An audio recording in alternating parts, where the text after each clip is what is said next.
창세기 7장 5절 말씀을 다 같이 읽겠습니다. 노아가 여호와께서 자기에게 명하신 대로 다 준행하였더라. 아멘. 우리가 살아가면서 사람들을 많이 만나고 우리가 죽을 때까지 보면 수많은 사람들을 만나는데, 어떤 사회학자가 사람을 만나는데 세 종류로 구분을 했어요.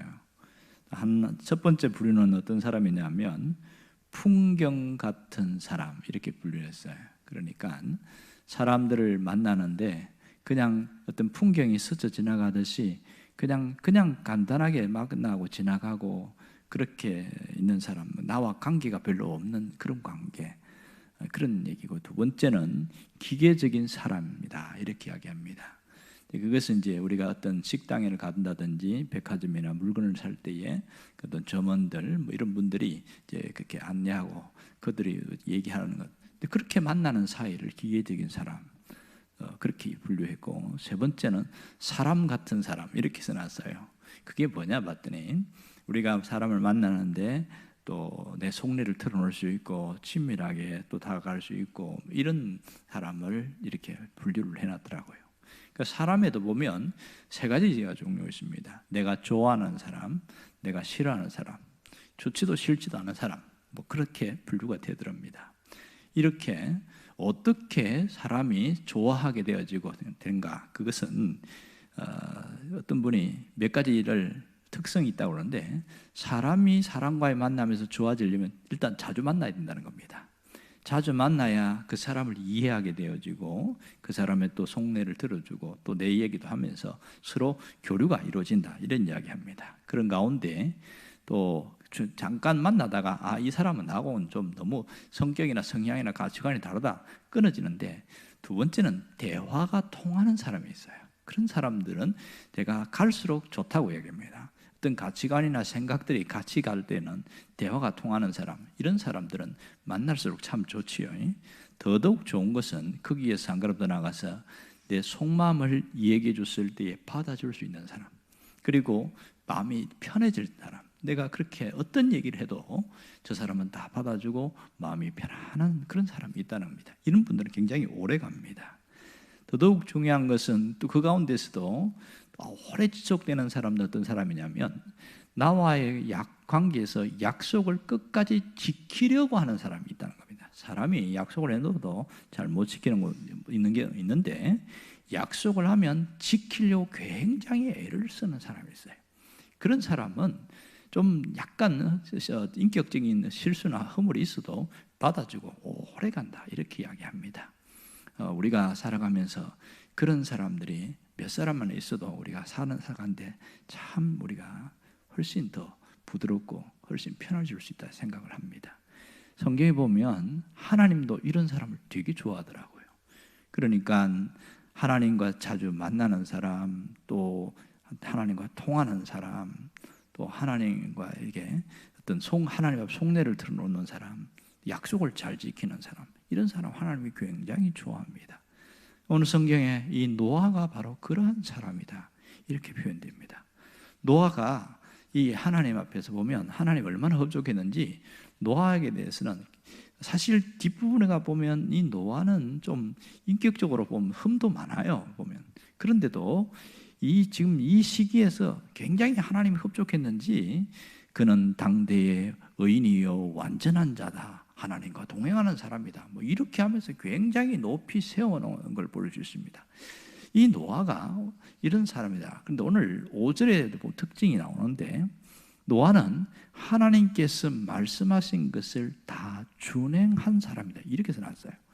사실 성경을 읽으면서 제일 힘든 부분이 이런 부분이에요. 어떻게 가능할까?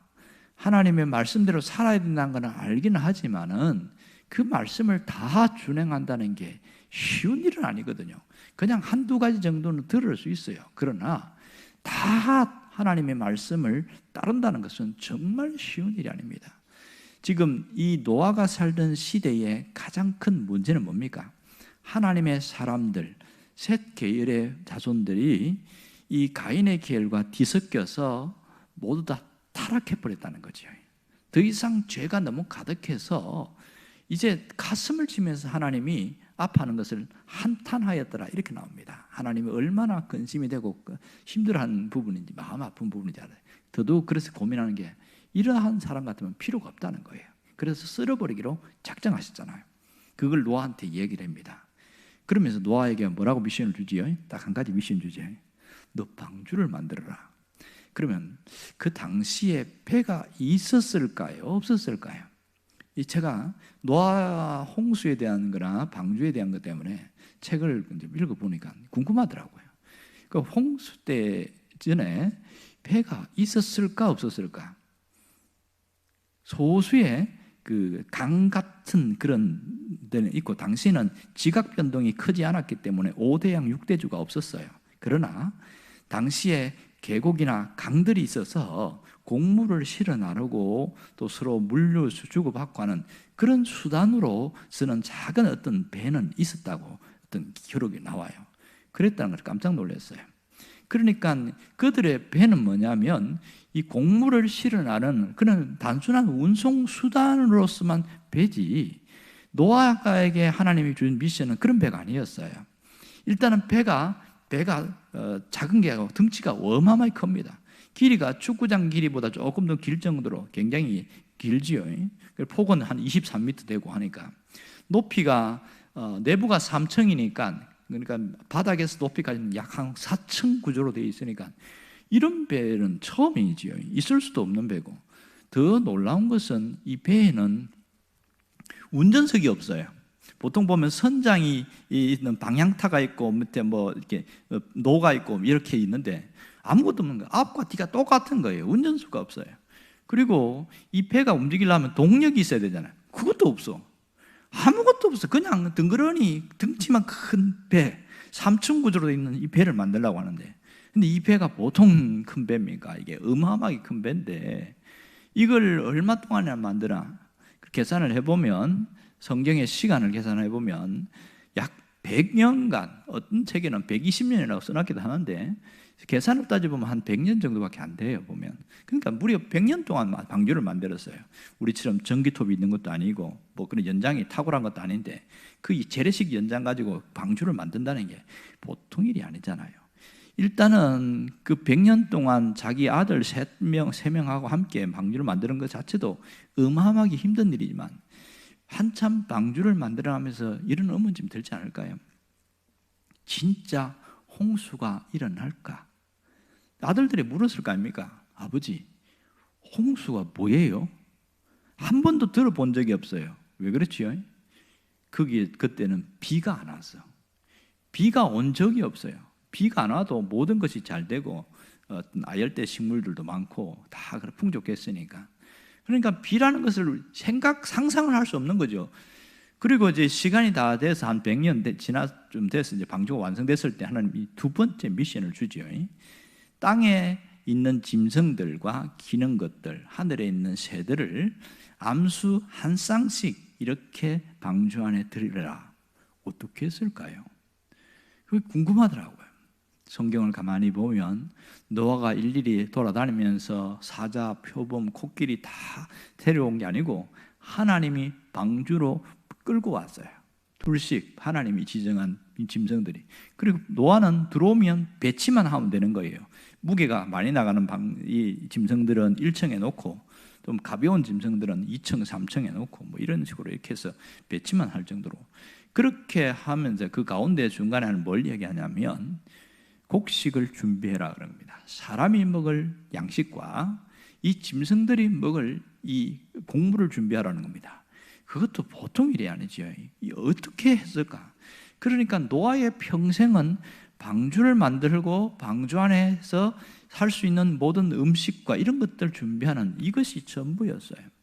그런데 가장 더 힘든 것은 배를 만들어 놓고 마지막에 이제 이 짐승까지 들어왔어요. 노아도 탔어요. 문은 열려 있는 상태겠지요.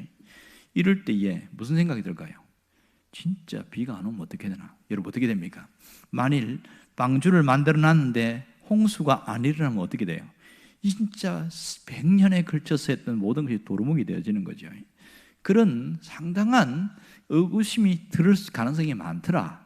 그런 얘기를 합니다. 그런데 오늘 성경에 뭐라고 하냐면 노아는 하나님이 하라는 대로, 하나님이 시킨 대로 다 준행하였더라, 이렇게 이야기합니다. 그런데 성경을 읽어보면 같은 말이 두 번씩 반복되고 있어요. 6장 22절에도 보면 이 같은 말씀이 또 나옵니다. 한번 봅시다. 6장 22절 다 같이 읽어봅니다. 노아가 그와 같이 하여 하나님이 자기에게 명하신 대로 다 준행하였더라. 두 번씩이나 나오죠. 그러면 얼마나 노아가 하나님이 말씀하신 대로 이렇게 했는지를 볼 수 있습니다. 여기서 어떻게 이게 가능할까? 우리는 뭔가 한두 가지를 시켜도 하다가 중단해버리고 힘들다고 포기해버리고 내가 왜 이런 걸 해야 되나 별 생각을 다 하는데 왜 어떻게 노아는 이렇게 다 하나님이 시키는 걸 다 할 수 있었을까? 그런 의문점이 들었어요. 자, 그것은 딱 한 가지입니다. 그는 하나님의 약속을 믿었기 때문입니다. 하나님의 약속을 믿었어요. 하나님이 물로서 심판하는데 너의 가족은 구원받을 거다, 그렇게 약속했어요. 그럴 때 그 약속을 믿었단 말입니다. 그래도 인간이 얼마나 한계가 있습니까? 노아가 방주를 다 지어놓고 이렇게 짐승들 들어와도 기기 힘들잖아요.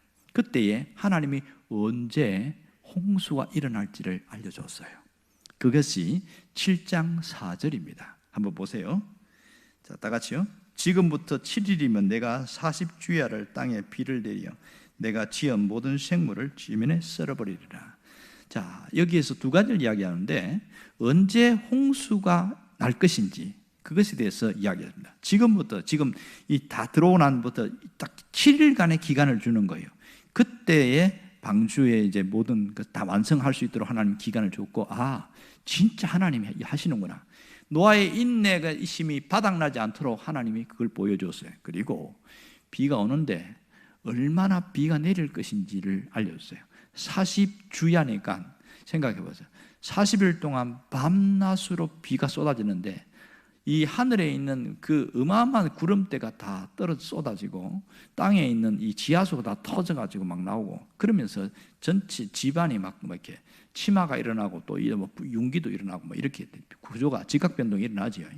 그러니까 노아가 배 안에 들어갔을 때에 40일 동안 홍수가 났다고 하면 이 물이 줄어드는 까지 아마 계산이 됐을 가능성이 많습니다. 뒤에 나오지만 이 40일 동안 비가 오고 나머지 또 물이 다시 줄어드는 동안까지 총 합쳐서 거의 1년 걸렸거든요. 잎사귀가 나올 때까지 1년이 꼬박 걸렸으니까 방주 안에는 1년 동안 있어야 되는 시간이었습니다. 자, 여기에서 놀라운 것은 하나님이 노아를 이렇게 하나님이 말씀하신 것을 다 준행하였더라, 이렇게 거듭 강조하는 것이 참 특이합니다. 그러면 여기서 노아의 순종에 대한 특성이 나오지요. 노아의 순종의 특징은 대략 한 세 가지로 구분할 수 있습니다. 하나는 내 뜻보다 하나님의 뜻을 더 우선시한 것이 노아의 순종의 특징입니다. 하나님의 뜻을 더 소중하게 여겼다는 거예요.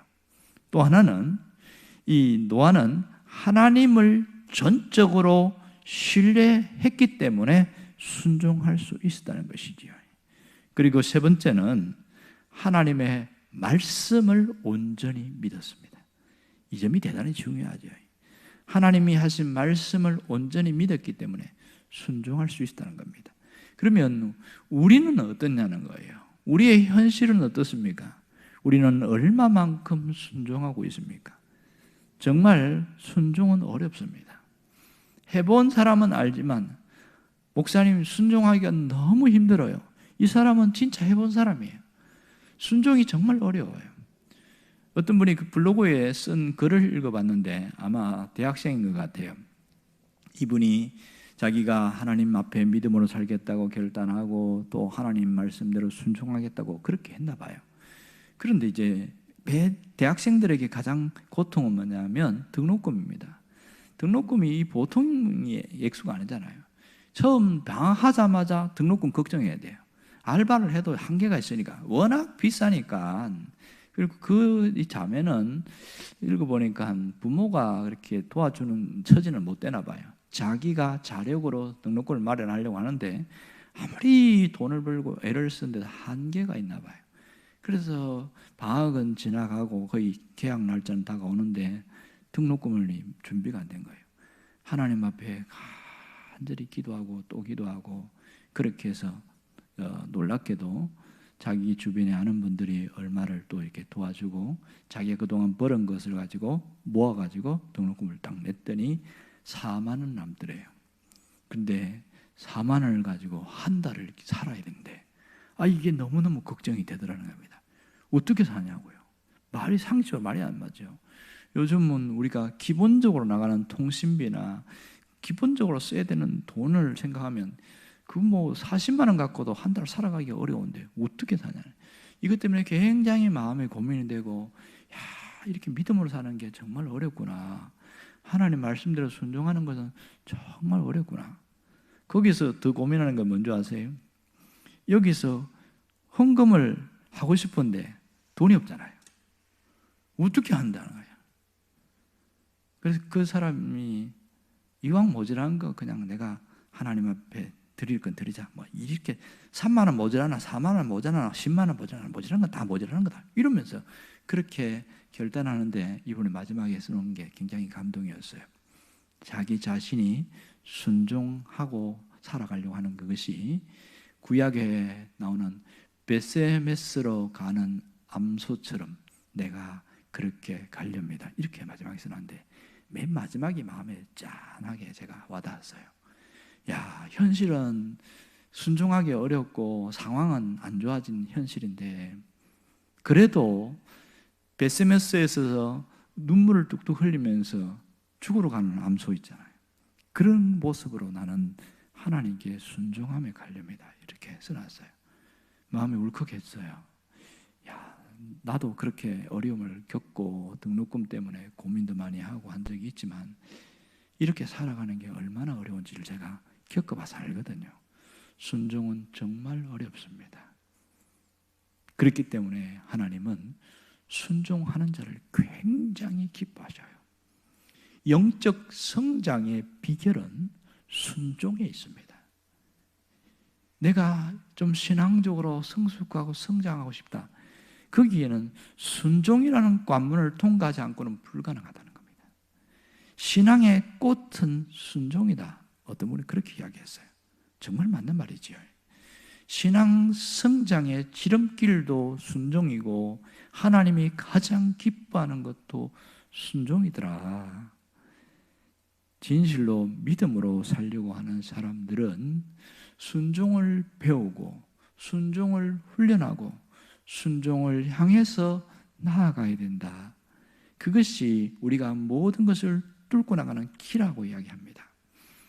신앙생활을 오랫동안 했지만은 믿음이 자라지 않고 정체되어 있거나 내 믿음의 어느 한 구석에 구멍이 나 있는 것은 틀림없이 순종의 부분에 문제가 생겨서 그렇다. 그렇게 진단하는 사람이 있어요.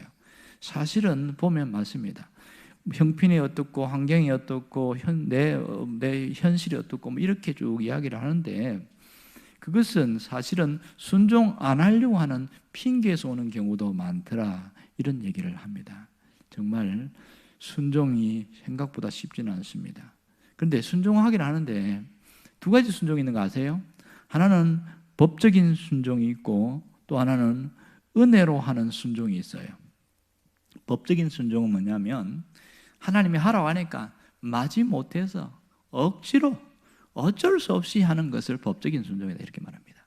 근데 은혜로 하는 순종은 내가 이런 은혜를 받았으니까 내가 힘들어도 해야지 그런 기쁜 마음으로 하는 것을 은혜로 하는 순종이다 이렇게 이야기합니다. 우리가 순종이 어렵다고 이야기해요. 맞습니다. 왜 순종이 어려운지 아세요? 대가를 지불해야 되기 때문에 어렵습니다. 순종하려고 하면 남 안 해야 되는 그것을 해야 되고 또 내가 하고 싶은데 안 하기로 마음먹었기 때문에 그것을 지켜야 되니까 그 대가 지불이거든요. 그러니까 순종이 그렇게 어려운 거예요. 대가 지불 안 하려고 하는 세상이거든요. 그러나 우리는 순종을 할 수 있습니다. 순종이 쉬운 이유는 이것이 불가능한 것이 아니기 때문입니다. 나아만에게도 요단강 내려가서 씻으라 그렇게 이야기했어요. 7번 씻으면 네 낫는다. 끝. 그런데 자기 이성과 한계를 뛰어넘어서 갔더니 어떻게 됐어요? 그랬더니 해결이 됐단 말이에요.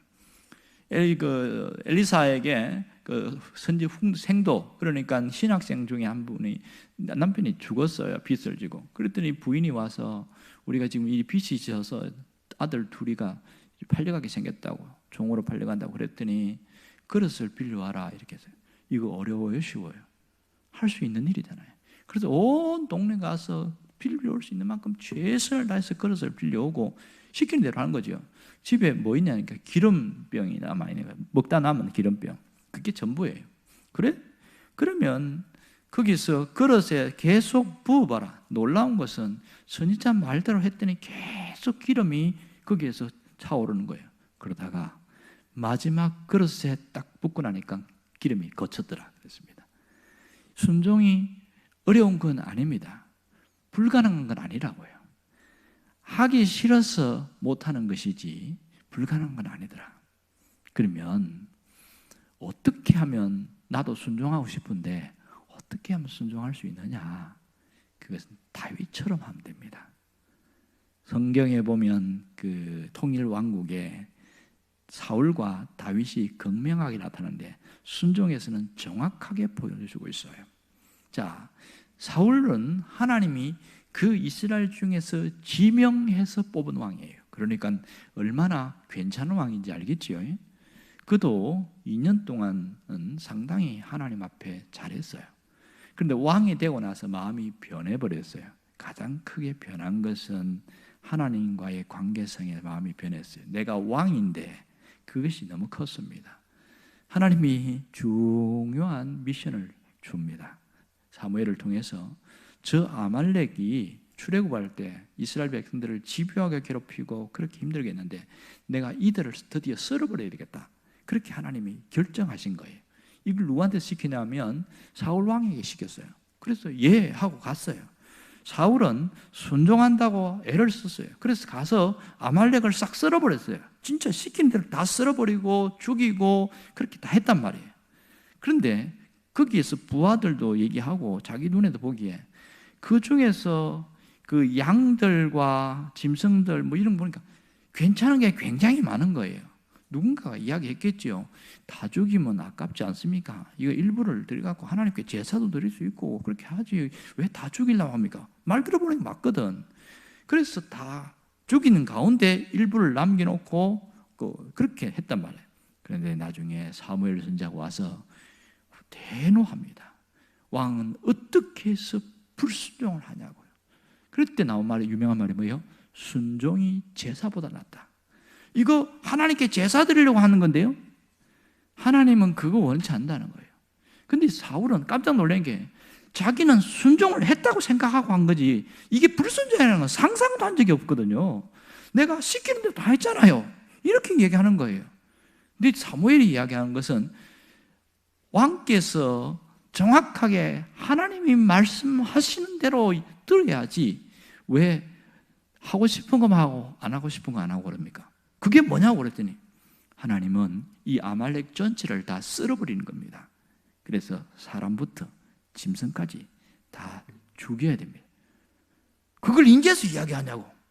제가 가기 전에 이야기했잖아요. 그럼 지금 사울이 어떻게 들었다는 거예요? 대충 알아들었다는 거죠. 그 선지자의 말을 귀담아 듣지 않았다는 겁니다. 그냥 가서 죽이기만 하면 되는 줄 알고 그리고 자기는 나 마음대로 했던 이것이 하나님은 불순종이다 이렇게 본 거예요. 그때부터 하나님이 사울에게서 마음을 돌리기 시작한 겁니다. 정말 안타깝지 않습니까? 나는 순종했다고 한 건데 왜 이런 일이 생기냐는 거예요. 그런데 다윗을 가만히 보면 그는 철저한 순종의 사람인 것을 알 수 있는데 이 다윗에게 그 사울 왕에 쫓기면서 한 번은 이런 일이 있었어요. 그 나발이라는 그 거대한 부자가 있었는데 그 양떼를 치는 동안에 자기가 보호도 해주고 하면서 그 나발에게 도움을 요청합니다. 우리에게 좀 먹을 걸 좀 제공 좀 해달라. 그랬더니 이 교만한 나발이 너가 나와 무슨 상관이 있냐면서 막 그렇게 화를 내고, 그래서 너무너무 열받은 이 부하들이 칼을 차고 와서 쓸어버리려고 했어요. 이때에 아비가일이라는 나발의 부인이 나와가지고 사정사정하면서 용서를 구하고 그렇게 해서 진정되어진 일이 있죠. 그런 일부터 시작해서 수많은 여건 속에서 하나님이 탁 죄를 지적하면 무릎을 딱 꿇고 내가 잘못했습니다 이러는 거예요. 자, 사울과 다윗의 차이점은 뭐냐면, 사울은 너 왜 그랬냐 이랬더니 변명을 하고 그렇게 자꾸 자기가 합리화를 시켰어요. 다윗은 너 왜 그랬냐 이렇게 지적을 하니까 내가 잘못했습니다. 이게 차이점이에요. 이게 마지막에 다윗의 수건 사업이 뭐냐면 성전을 건축하는 일이었어요. 그래서 그가 왕이 된 이후에 늘 죽을 때까지 이 하나님의 전을 건축하는 것이 수건 사업이라서 어마어마하게 준비를 많이 했어요. 설계도도 준비하고 재료도 준비하고 금, 은 다 준비를 해놨어요. 근데 결정적으로 하나님이 안 된다 이랬습니다. 네가 아니고 너의 아들을 통해서 그 일을 하겠다. 그때 다윗이 어떻게 한지 압니까? 알겠습니다. 전적으로 받아들였어요. 이게 놀랍지요. 그러고 보면 다윗과 사울은 무슨 차이가 있냐? 왜 이렇게 극명하게 차이가 났을까? 그것은 하나님과의 친밀함, 그것이 답입니다. 순종은 하나님과 가까우면 가까울수록 순종은 쉬워지고, 하나님과 거리가 멀어질수록 순종은 어렵다. 이게 답입니다. 사울은 하나님이 지명해 뽑았고 다윗도 하나님께서 선택했습니다. 그러나 그들의 삶이 달랐던 것은 순종에 있습니다. 순종을 한 사람과 순종하는 척 한 사람, 거기에서 극명하게 달라집니다. 똑같이 하나님이 우리를 부르시고 하나님의 자녀로 세우셨고, 그렇게 하나님이 모든 조건을 똑같이 주었지만 살아가는 모습이 다르고 상급이 다른 이유는 순종에 있습니다. 내가 순종을 할 때에는 하나님이 기뻐하시고 또 하나님이 상급으로 채워주십니다. 이렇게 순종하는 사람으로 살아가려고 하는 비결은 하나님과 친밀한 관계로 가려고 하는 노력입니다. 어떻게 하든지 하나님과 친밀하는 게 대단히 중요한 겁니다. 그 하나님의 친밀함의 세부적인 것은 예배도 있을 것이고 기도도 있을 것이고 또 말씀과 가까이 하는 것도 있을 것이고, 그거는 세부적인 내용이지 그것이 하나님과 친밀함의 전부다고 할 수는 없어요. 언제나 내가 아침에 눈을 뜨면 하나님을 먼저 생각하고 오늘 하루의 삶을 하나님께 맡기고, 이게 시작이에요. 하나님의 친밀함은 그렇게 시작하는 겁니다. 그래서 제가 이번 주일날 그런 얘기한 기억나시죠? 눈 뜨면 화장실부터 가지 말고 1분만 참아라. 1분을 참아서 딱 눈을 뜨면, 근데 1분은 괜찮아요. 해보니까 견딜만 해요. 1분이 하면서 하나님 오늘도 잘 자고 일어나는 것 감사합니다. 그리고 오늘 하루의 삶을 하나님이 이렇게 맡깁니다. 열어주세요. 이게 하나님이 생각하는 거거든요. 그렇게 하나님 친밀하게 나가는 게 어려운 게 아니더란 말이에요. 그것이 훈련이 안 되어져서 또 몰라서 못하는 경우가 많습니다. 이게 시작이잖아요. 식사를 하더라도 짧은 기도지만 하나님을 깊이 생각하고 오늘도 일용할 양식을 주셔서 감사합니다. 그리고 또 시작하는 거예요. 하나님을 늘 생각하고 또 하루를 마치고 모든 걸 과정을 마치고 왔을 때에 내가 시간이 있을 때는 성경도 보고 조금 더 여유가 되면 자기 전에 3분이든 5분이든 10분이든 잠깐 하루에 감사로 마무리 기도하고, 이렇게 하루의 패턴을 잘 가면 이게 하나님과 친밀해지는 굉장히 쉬운 길입니다. 정말 우리는 어마어마한 뭔가를 해야 친밀하다고 생각하지만 일상 속에서 하나님과의 관계를 만들어 나가는, 그 속에서 진짜 하나님과 가까워질 수 있어요. 여러분, 하나님과 가까워지면 가까워질수록 어떤 일이 생기는 줄 아세요? 야베스와 같은 복을 받는 사람이 됩니다. 저는 야베스가 기도 하나 때문에 그렇게 잘 됐다고 생각하지 않습니다. 야베스에 대한 설교를 한 4번을 한 적이 있는데 할 때마다 다른 것을 하나님 깨닫게 해주셨지만 그 가운데 가장 중요한 것은 그가 그렇게 복을 받게 된 것은 하나님과 굉장히 친밀했기 때문입니다. 오늘 사랑하는 성도들이 이런 야베스처럼 존귀한 사람이 되고 지경이 넓혀지고 내가 기도하고 하나님 앞에 엎드린 것이 허락되어져서 응답되는 그런 축복의 사람이기를 주의 이름으로 축원합니다.